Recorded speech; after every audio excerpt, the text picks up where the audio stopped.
Hello and welcome everybody to Mystical Awakenings with Deb and RJ. It's good to see y'all here. It's our last show in January of 2024. Wow. Bill was so nice that he reminded us our next show will be February 1st. It's like, wow, this month went fast, even though there's 5 weeks. But we are in for a really cool night. We haven't had this guest on in about a year and we've missed him. So, RJ, you want to tell people about him? UFOlogist Tom Conwell has been an electronic technician with the US Navy and Honeywell Incorporated for 42 years. A Honeywell Temperature Control, fire alarm, and security software specialist, a biomedical engineer, is a fire alarm level 2 certified, a metrologist. I'm sorry, I said that wrong. But anyway, it's study of measurements. I was thinking meteorologist. I'm sorry. And the HVAC Engineering resource. Tom has wide-ranging expertise with a keen awareness of physics, computer, and internet software, a broad knowledge of electronics and how it intersects with the paranormal world and UFOs. Tom studies databases as a forensic pattern researcher. Over the past 7 years, Tom has written 3 volumes of a book series. They are here, volume 1, 2, and 3.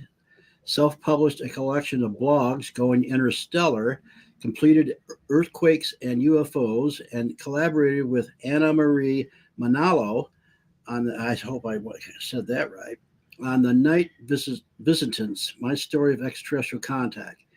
He has studied and researched UFO sightings reports from the U.S. East Coast, the Central U.S., and Western U.S., and given speeches about each of these subjects. Tom has assembled a map of UFO sightings, which has revealed many anomalies and is now an integral part of his research studies. Welcome, Tom Conwell. Hey. Hi, Deb, RJ. How you guys doing?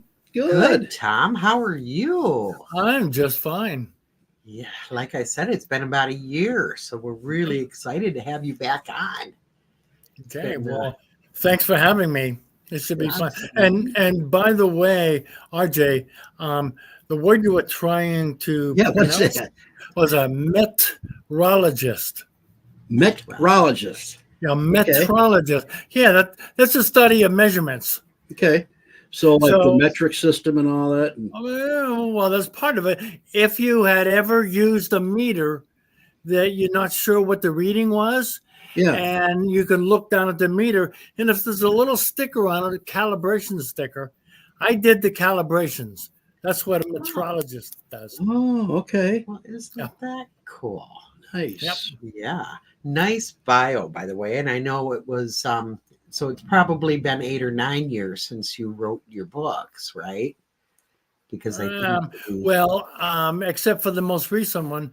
The most recent one was published in, it was last April. That's the Night Visitants. Oh, nice. Yeah. Nice. So, we had you on, like you said, almost about a year ago, but for the sake of our audience that hasn't heard you yet, could you kind of tell us how you got involved in this UFO story that is being unfolded here? Yeah, you have quite an impressive background. So to go from all of that to this, I'm sure people are curious. It's kind of improbable. But right after I retired, I was looking for something to do. So I joined a paranormal team. And what I had was a pretty good knowledge of all instrumentation. So I utilized the instrumentation to assist in doing paranormal investigations. Mm. Well, shortly after that, there was our team leader wanted to have um, someone look into UFOs. And I've always been generally interested. And I said, sure, why not? So that's when I sat down and started writing my blogs. I suppose just to generate some believability in this whole thing. And I ended up writing a whole lot of them. And when I put them together, became a book. It was pretty impressive. It was a whole lot of subjects that I looked at, but I looked at them from a different viewpoint. Instead of how they, meaning the extraterrestrials, got to Earth, I wanted to write it in a form of how Earthlings can solve problems and get to the extraterrestrials. Right. So that's what I did. It's interesting because I think we talked about this before. We belong to a team too, a paranormal team. But what I like about the team is that we explore not only the ghost side of it, but the UFO side of it, and the crypto side of it too. But I often thought, how many times have people done investigations and recorded stuff that may be extraterrestrial? I'm sure we've done it, our team. So if you could call up all these teams around the United States, man, you could come up with a really cool book, but it'd take a lot of time and research. Oh boy, that'd be nuts. Yeah. And everybody wants to control their own information Right. and how they give it out. It'd be a nightmare. It would. I don't think it would work. It would be. It'd be a lot of research. But some people would be willing to talk about it and just be upfront about. But yeah, you don't know. But yeah, it's weird because when you're out there asking with this equipment, and the equipment's gotten much better. That you're probably the tech guy. Mm-hmm.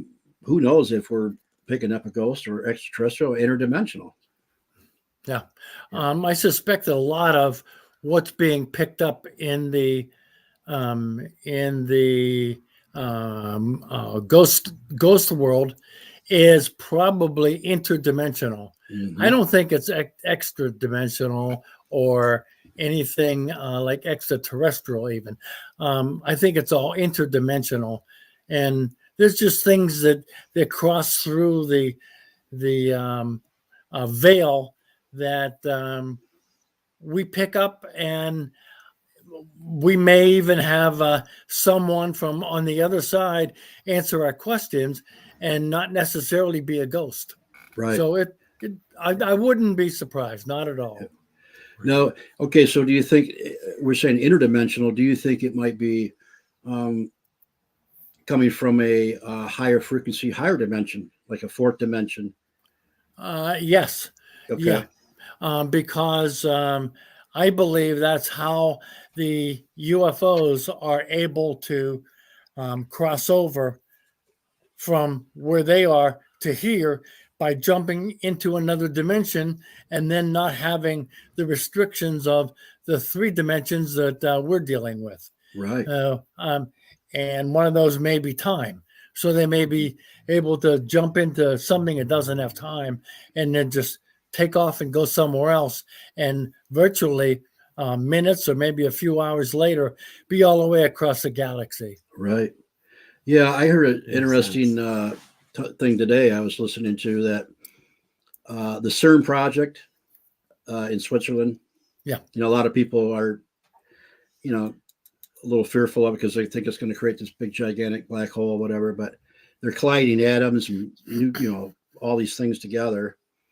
But this gentleman thought that what they're perhaps trying to do is create many wormholes so that we can actually do that, go across space in a matter of an hour or two, that might be one of the projects that they're actually working on. So I just, I never heard that before. And I thought, well, that's interesting, because if they're doing that, it's going to help us travel through space, like you said, and be there just very quickly. That's very interesting. I'm not certain that that's going to be one of the byproducts of CERN. Yeah. I think they're just looking at particles, and it's going to end there.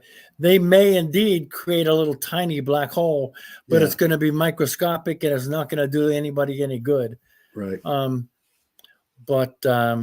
that's just my opinion, anyhow. Right. So there's that would definitely be more of an expert opinion. I mean, we only know what we hear, and Lord knows when you're getting into this field or any paranormal, you hear a lot of different thoughts on what everything is. Yeah. So, one of the most misused words, in my opinion, in the world of physics, is quantum. A quantum is 10 to the minus 26th, or decimal point, 25 zeros and a 1. So this is pretty tiny. So people aren't using, in quotes, they aren't using the quantum world to do anything because it's so darn tiny. They may be aware of things because of studying the quantum world, but they can't jump into quantum existence and go somewhere else. It's just not realistic. Okay.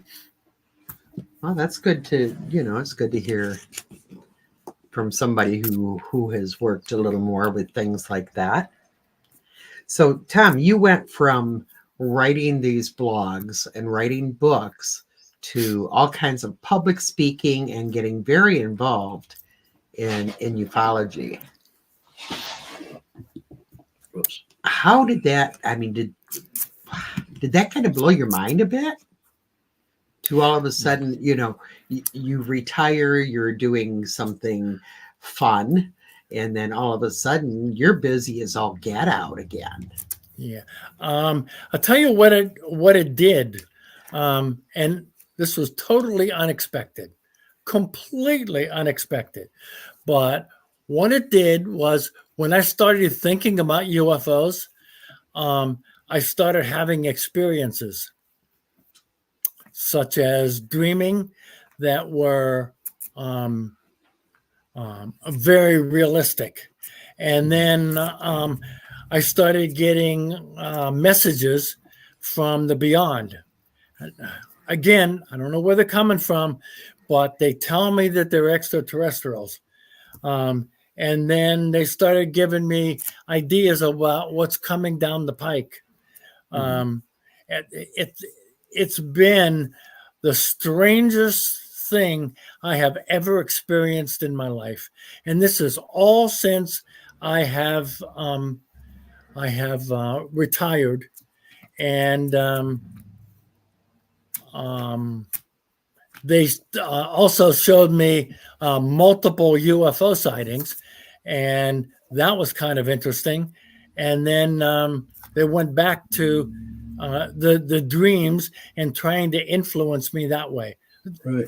It's been nuts. It really has been. Yeah. So much for sitting on your deck and then just drinking margaritas, or relaxing. Yeah, or going golfing, whatever. My wife has said to me any number of times, "Where are you right now?" Well, I'm way out, believe me, because I probably got a message late that night, and I was still trying to process it. It's been very interesting, it really has. Yeah, that's the same for us. We met in 2016, and I retired, and I'll tell you what, it's been nonstop since that. So yeah, we've been extremely busy doing the things we love to do, but a lot of it has to do with extraterrestrial stuff. So sure. you become obsessed, and it's hard not to, because there's so many, you get into it thinking, okay, I need to find out, I need answers. And what you find is you have more questions than answers, but you keep going because you still want those answers. Yeah. So when they start talking back to you, that's when you start to question your sanity. Yeah. Well, I want to say, Tom, I've been following you on Facebook for quite some time. As you know, Thanks. I'm one of your stalkers. And I love that you get these visions, you get your dreams, and you post them. And some people would say, "Oh gosh, I'm not putting that out on." Oh, I know. But it takes somebody really strong like you to do this. And over the years, I've learned a lot from you. Oh, thanks. And I really want to thank you for being brave enough to just put it out there. Thank you. They asked me to. Right. Yeah. So I did. I'm fine. If that's what they want, that's what I'm going to do. Yeah, it's like the UFO conference we put on. They totally wanted it on, and we just followed it and did it. Yep. Yeah. They came up with it. They kind of run the show, and that's okay. Right. Yep. Right. So what are a couple of your favorite conversations that you've had that you've been able to post publicly? Because there's so darn many. Yeah. One of the ones I thought was probably the most interesting was I was sound asleep one night, and all of a sudden I was aware somebody walked through a door on my right hand side, and I didn't think too much of it. So I thought, well, maybe it's my wife. Maybe she got up to go to the bathroom or something, and so somebody came through the door, and then a second person came through the door, and then I knew something was off. So I sort of half woke up and opened my eyes and looked, and there were two Native Americans, two Indians, and they were dressed like Plains Indians would be. Look up Plains Indians, Google it, and Google the picture portion, and that's what I saw walking through the door over on the right-hand side. And I thought that was interesting. And they walked up to me, one on each side of me, and they held out something in their hand. It seemed like it was a wand or something similar to that. And they both reached out and touched me on the chest. And I immediately felt like I was levitating. Ooh. And that was interesting. So what I thought at the time is that I guess they were going to take me. Well, the next morning, I woke up normally and realized that when they came through the door on my right, my bedroom door is on my left when I'm laying on my back. Oh. So where was I? Right. And I've had feedback from many people who told me that they were probably part of a past life. Yeah. And they came to escort me back to where I was where I came from. Nice. The door on the right, that would have been the wall in my bedroom. Huh. The other thing is, if they stood on each side of me, my right and my left, while I was laying down on my back, I sleep in a queen-size bed.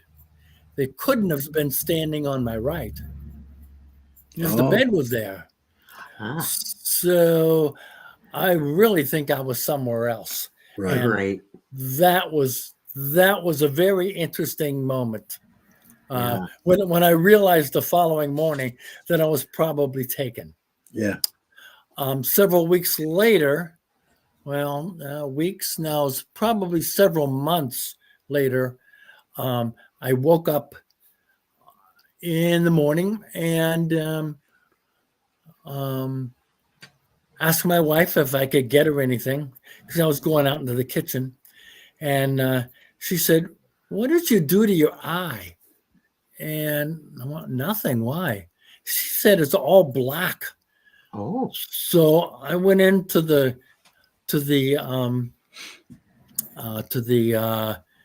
bathroom to look at myself in the mirror, and my left eye, from about there over to my ear, was the area that was completely black. And all I could think of was, what did I do? I mean, did I poke myself? And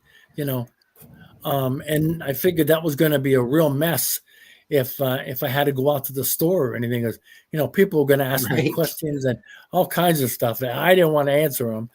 And your wife popped you one. Well, so it was a bruise. It was bruised. Well, yeah, it looked like a bruise, but it disappeared by about noontime.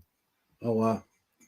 The whole blackness of the eye disappeared by about noontime. And you know that if you had poked yourself or been hit in the eye or whatever, it would have taken days for it to go away. Exactly. Yeah. Now, I don't know what that was all about, other than maybe they wanted to mark me so they could find me quickly. Right. Yeah. Only they know, right? Yeah, that's right. Yeah, they're certainly not telling me. So how many times do you feel like you have been taken? I mean, I know many of us are taken more than what we are aware of. Yeah. But in your awareness. I'm only aware of 2.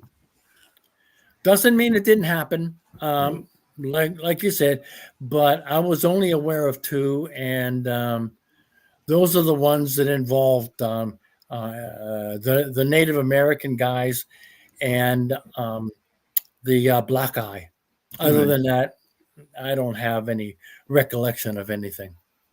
Now, do you think the Native American guys, do you think they were just showing you a Native American guide so that you would be familiar with it? Or do you think it was something else? Or who do you think might be taking you? Any idea? No, I don't. To this day, I don't know who it was. But I mean, you think they're grays or? Don't know. Those are the ones that usually do all the taking. Right. But and they can make you think that they look like something else. So that was probably one of the things that sort of hit me and stayed with me. That it was probably them, but again, I'm not sure what they were after. Right. I don't know that I'll ever know. Right. And the message could have been something from a past life, helping you to heal it. Who knows what it was. Now, you get so many messages, Tom. What do you think, if you kind of looked at the whole thing, what do you think their main message is? And I know what you're going to say, but I want the audience to hear what you're going to say. Well, I'm not sure you do know. Let's say... you can change the narrative right now, right? Yeah. The main message. The main message is underlying everything is probably take care of your planet. Yeah. Is that what you were thinking? That's what's on your website. So of course that's what I'm thinking. Yeah. The other thing is they want to use me to get through to people who are on the fence. They want me to encourage them to start speaking up. Yeah. So that's what I think is happening. Yeah. And that makes a lot of sense because, as I said earlier, you freely post and talk to people. What comes to you? Oh, there's your baby. There's my dog. So cute. So that's Chrissy, aka Cujo. Aw, Cujo. hi, Okay. Cujo. Oh, she's a rough one when she wants to be. Oh boy. Yeah, I kind of saw a shadow behind you moving. I was thinking, was there a ghost there? It was. Yeah. A ghost dog. Yeah. Yeah.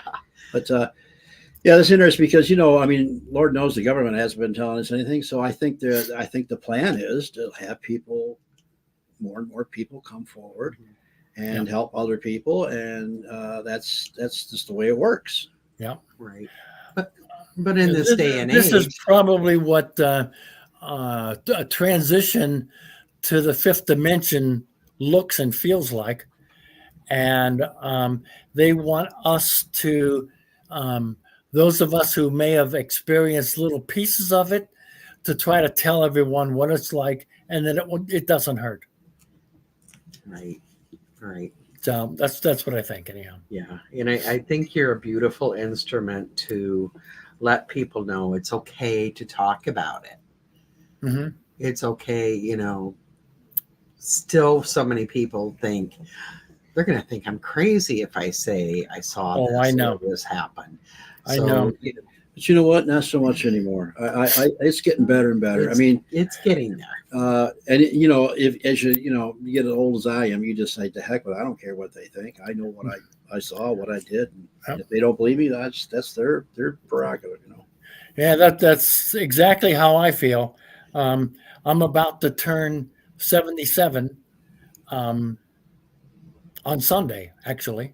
Oh wow! And Happy early birthday! Thank you. And I just don't care what people think. If you don't like me, defriend me. I mean, I don't care. But I'm doing what I'm being asked to do, and they're asking me for a reason, probably because they know I'm going to do it. Mm-hmm. Yeah. Do you get a lot of issues from people? No. No. Good. No, nothing. That's great progress. Nothing. Every so often I'll get a single comment out of about a big long string of 50 or 60 of them. And somebody will say something, UFOs are fake or whatever, something like that. But that'll be one. Yeah. Yeah. So you. Thanks, Terry. You've studied physics a little bit, right? Yeah. Okay, so let me ask you this. I always come across this question that humans can't handle the what a UFO can do inside, like all of a sudden do a right angle and all this. Now, do you think that they have a technology that creates their own gravity inside the ship? Oh, yeah. Is that how it works? Yes. Yeah. They create a bubble around their own ship, and then the gravity is just normal, and they can do anything in our environment back and forth. It doesn't matter to them because within their own bubble, nothing's changing. Yeah. Okay. I just figured they're so far advanced. Of course, they figured it out. Yeah. They travel it that way. So. Yep.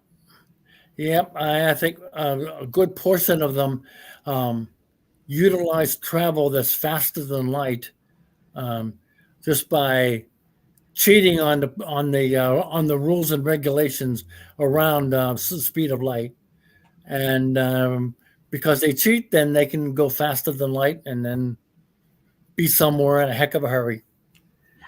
I always said that what's faster than light? That's the speed of thought. Thought is very quick when you think of something. But yeah, I mean, a lot of these ships they say are made from their own DNA, and they can directly connected to it. And and I always thought that because they have, like you said, their own bubble, and that's how they do it. I mean, and their bodies, if you think of a gray, or insect type being an exoskeleton is probably better for space travel, I would think, than us. But there's ways around it. There's ways around it for sure. Yeah. So, Tom, do you think in this bubble that they create around their ship, Is that why they're able to like almost cloak? You know, you'll see something in the sky and it'll get bigger, get smaller, disappear. That's part of it. I think what they do is they are able to transition into the fifth dimension. Yeah. And since we don't visualize a fifth dimension because we operate at a low frequency, then that's how they become invisible. They utilize the fifth dimension, and I believe that has created a whole, how do I describe this? Almost like a whole world of ghosts. The ghosts are within their own dimension and doing what they're doing, totally unbeknownst to us. But as the extraterrestrials come zipping in, what they're doing with their ships. Now, this is a theory. But I think they're doing with the ships is they are creating a wake. And the ships come in and they create a wake and a disturbance in the dimensions. And I think that's when really weird stuff happens that is allowing the ghosts to transition in and for the extraterrestrials to talk to us. Yeah, we're live, by the way. There's someone wanted to know if we're live. Yes, we are live. Yes. Well, thank you for that, Tom. That's pretty interesting. I guess I hadn't thought of it that way, but I do oftentimes wonder, you know, how can they be there and be gone so quickly? Yep. But that makes perfect sense. Travel into a different dimension. And you know, the human being, I think, only sees like maybe 32% of the light spectrum, something like that. And, you know, there's, like you said, when you're in a fourth, fifth dimension, there's different spectrums and different frequencies, and it's much faster. Like a ghost, you know, it's probably vibrating a little faster. We don't see it. And when we do see one, it's actually lowering its vibration so that we can see it. Yeah, I think that's my theory. But yeah, well, nobody really knows. But either theory, provided it works in real time, then it works fine. Right. Yeah.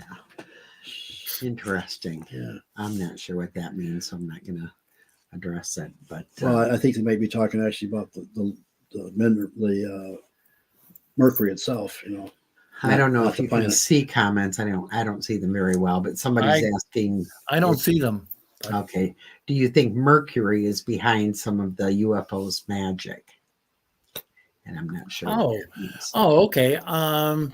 Is it possible? Yeah, it's possible. I really don't know. I believe that they found a way to change their reality by energy, and they are using huge amounts of energy by through the 0 point energy area, and which is an unlimited power, and they create whatever they want to create. They can make things happen, make things visible, invisible, make things appear and disappear. Mm-hmm. Make themselves look like Native Americans, possibly. Yeah, very possible. You never know. It's strange because under one of the pyramids, I think they found in Central America, I think they found a whole mini pool. I mean, it's huge, like a little lake of mercury. Yes. I mean, I don't know how that came about or what that was, but somehow they were linking it to UFOs. I think he might be talking about something like that. So and the other thing is, because it was under a pyramid or in the proximity of a pyramid, it may indeed be used to generate power. Right. So, I mean, I don't know for sure. Yeah.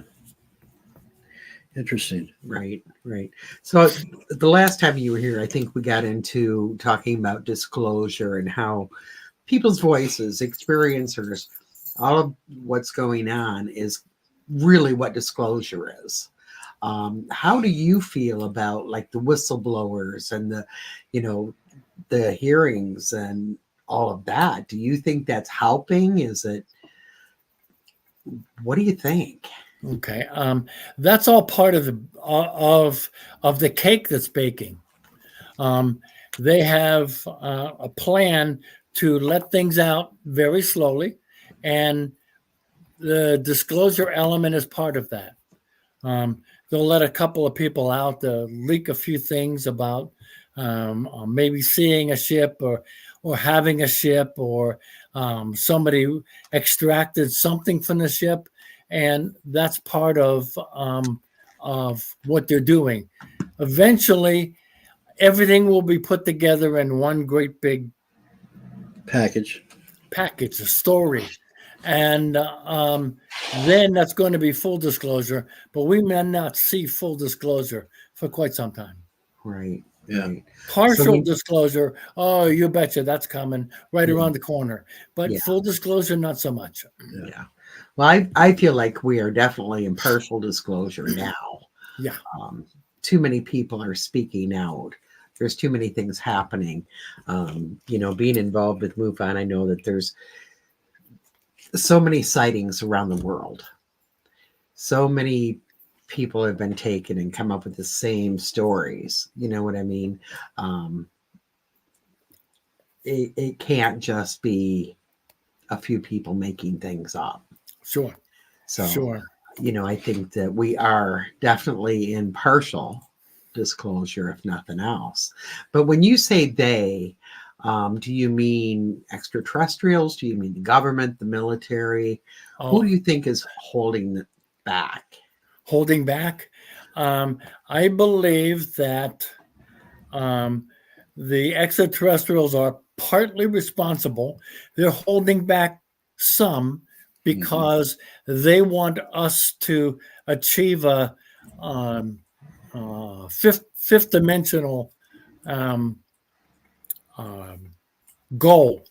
And once we do that, then we can accept them for who they are, because their vibration is so high, it would drive us nuts if they were to just show up and we're who we are. Right. It'd be too hard for us. Yeah. So what they're doing is they are very slowly figuring out how to increase that frequency, and they're checking it constantly. And they're checking it by flying overhead and judging who has elevated themselves to the fifth dimension, or who's trying to do that, and what the percentage of people are who've done that. And once it reaches a certain percentage, then, again, this is an opinion, then I believe that's when they'll show themselves. Mm-hmm. So do you feel that when they come across the humans that are higher vibrational, do you believe that it's mostly those people that they are working with, like you?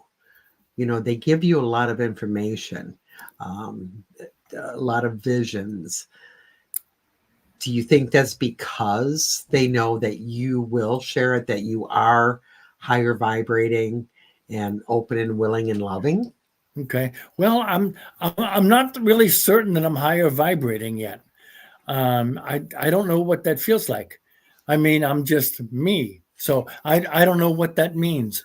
But once I come across a good definition of moving to a higher vibration, I can answer your question. But right now, I just can't. Right. I do know that they are coming to me in my dreams because they can't walk up to me because I wouldn't be able to take their reality. Right. Right. Yeah. So they do it at night when I'm asleep. Right. Yeah, I've had them come in my dreams too. I Yeah. know exactly what you're talking about. Yeah. Yeah.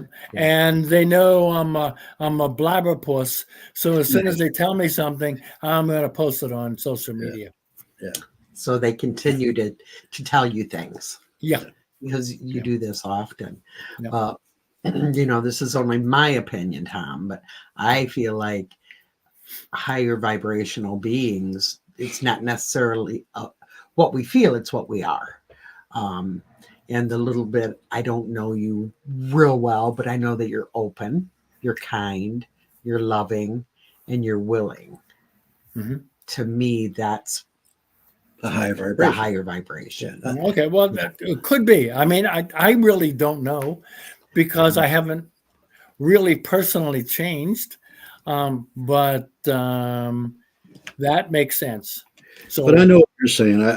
They vibrate at a very high energy level, obviously, and that to be around a being like that would be you better be ready for it, or it's going to affect you in a very physical and mental way. Right. Yes, indeed, it will. It could potentially drive somebody right out of the room. Exactly. Running and screaming. I mean, it's so intense that it's almost like coming across a Bigfoot. When you come across a Bigfoot, they are operating at a higher dimension, and when you come up to them, you get the fight or flight feeling, and you get the heck out of there. Mm-hmm. And that's what an extraterrestrial would do to just a standard human. Mm-hmm. Yeah. I feel with many of the beings, we feel them before we see or hear them. Yeah. You get that feeling. I don't know if I'm crazy or not, but I wouldn't think a human body could take that kind of energy and survive. I mean, we're a very dense being. They would be challenged. Right. Yeah, we've done a few Bigfoot expeditions with our team, and we were a couple of years ago. We were just south of here, and we were out there. And I turned to her and I said, "What would you do if you're turning around and one was right there?" I said, "I'd probably pass out and faint and something." Yeah. But we got a call that night. It was interesting. We got it on tape, and we played it for the Expedition Bigfoot guys. They said, "Oh yeah." So, but yeah, right. Well, it changes your life. I mean, sure it does. A lot of extraterrestrials that people have taken pictures of is really kind of an energy. Doing CE5 work, I've seen some pictures where they're actually just, you're looking at something coming from a different dimension for sure. I want to put this up. Does Tom meditate or any disciplined diet maybe that he suggests? What are some do's and don'ts when attempting communication? Well, that's an interesting question. I do not meditate. I cannot meditate. I will try to shut off the world and then think, I really should get to the kitchen floor, and I was going to repair that section, and I can't. I have too many irons in the fire in the human world. Now, a disciplined diet. Well, here's what that's about. Looking at me, you can probably tell that I'm quite thin. I lost 20 pounds when I was in the hospital about 6 months ago, and I just now gained it back, and I'm still not there. So I can't go on any kind of diet unless it has candy, cookies, and cake involved. My kind of diet. Yeah, and no, I really think that I'm probably not the person to ask that question of. Right. But eventually I would imagine I'm going to get there, but I don't know what that looks like, and I can't give any advice about it. Right. As far, what was the other part of that question? Was something else there? It was The end. The do's and don'ts when attempting communication. Oh, okay. One of the dreams I had, I was dreaming about CE5, and I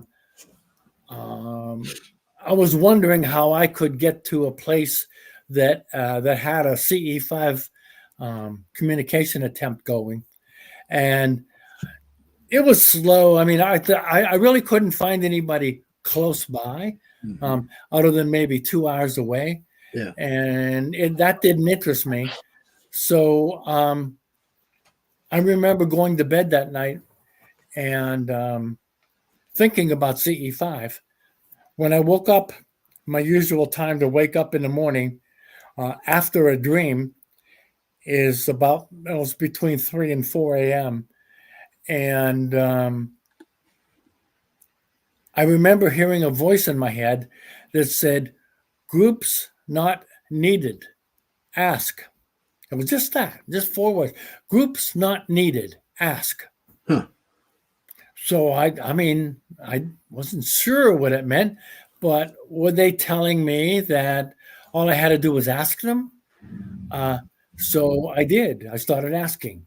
Right. And what happened after that is, with my first 3 books, they are here, volume 1, 2, and 3.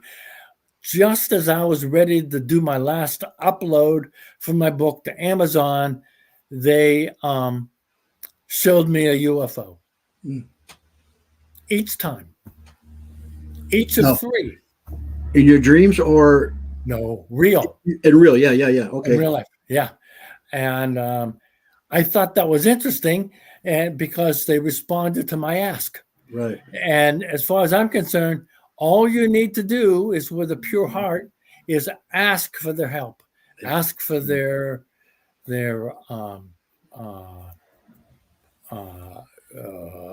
information, ask what they have in mind for you, and they'll answer you somehow or another. They will answer.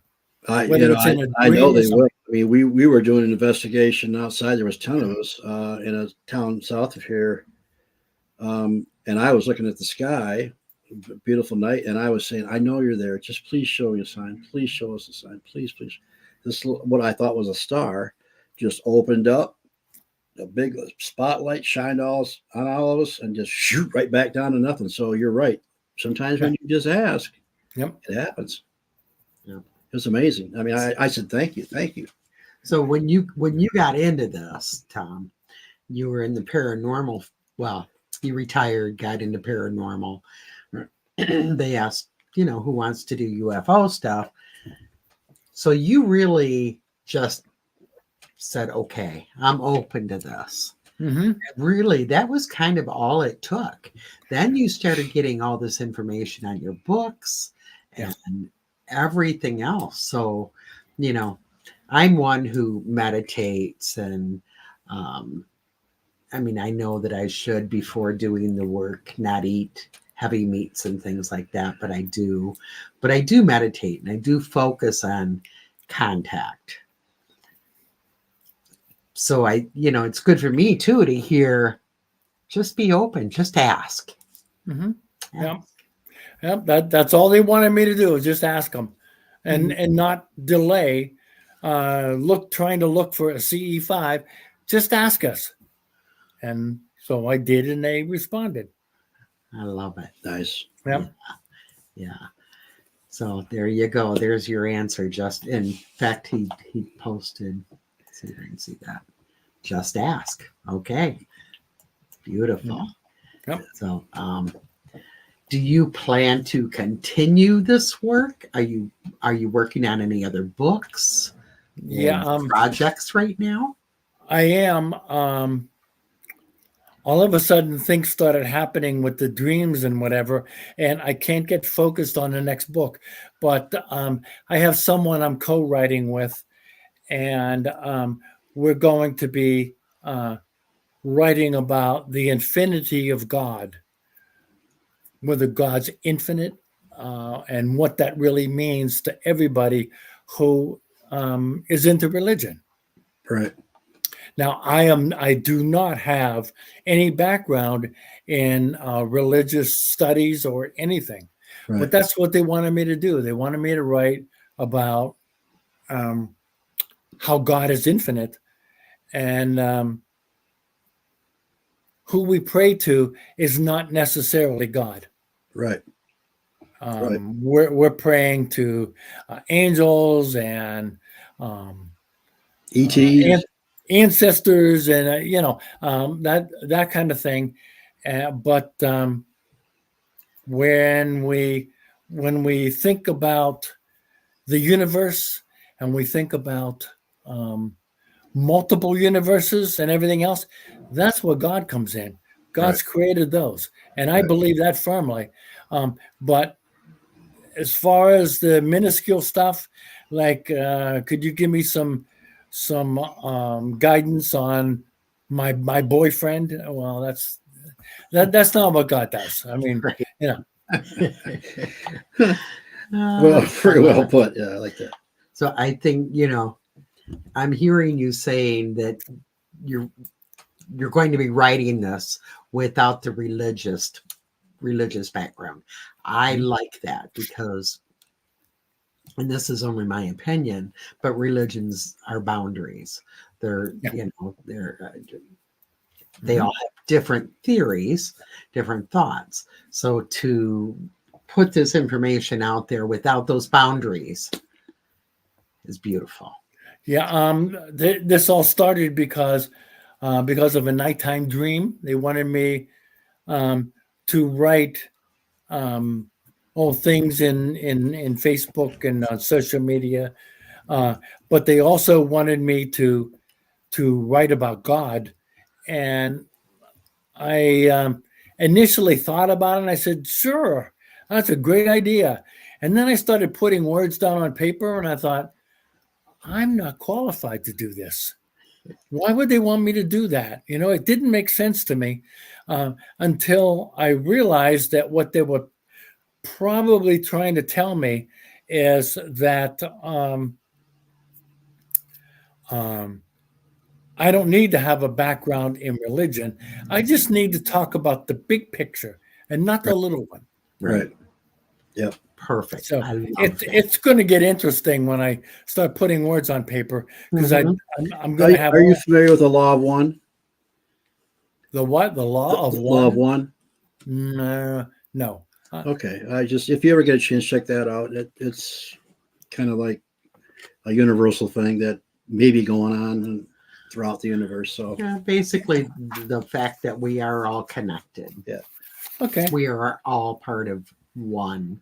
And, in that being said, we should respect and love one another because we're all from the same source. Okay. So where can people find your books, Tom? Well, on Amazon, I write under Thomas W. Conwell, not Tom, by the way. Thomas. And the last book was written with Anna Manalo, and I more or less dictated my story to her and told her about one of the people that I interviewed who had some really intense, and even to this day is still having them, really intense encounters with extraterrestrials. And she remains a very good friend. And well, Tom, I want to thank you so much. Unfortunately, our time is coming to an end. Yeah. Okay. Very good. It goes by so quick. Everybody, please look up Tom's books. Tom, thank you again. Okay. People get in contact. Keep doing the work you're doing. Bless you. If you hang on for a minute after the show, I would like to talk to you. Okay. Great. Excellent. Have Thank you so a much for wonderful having me. week. Thanks. Absolutely. Thanks again. Appreciate it. Until we meet again, may all of your awakenings be mystical. We love you.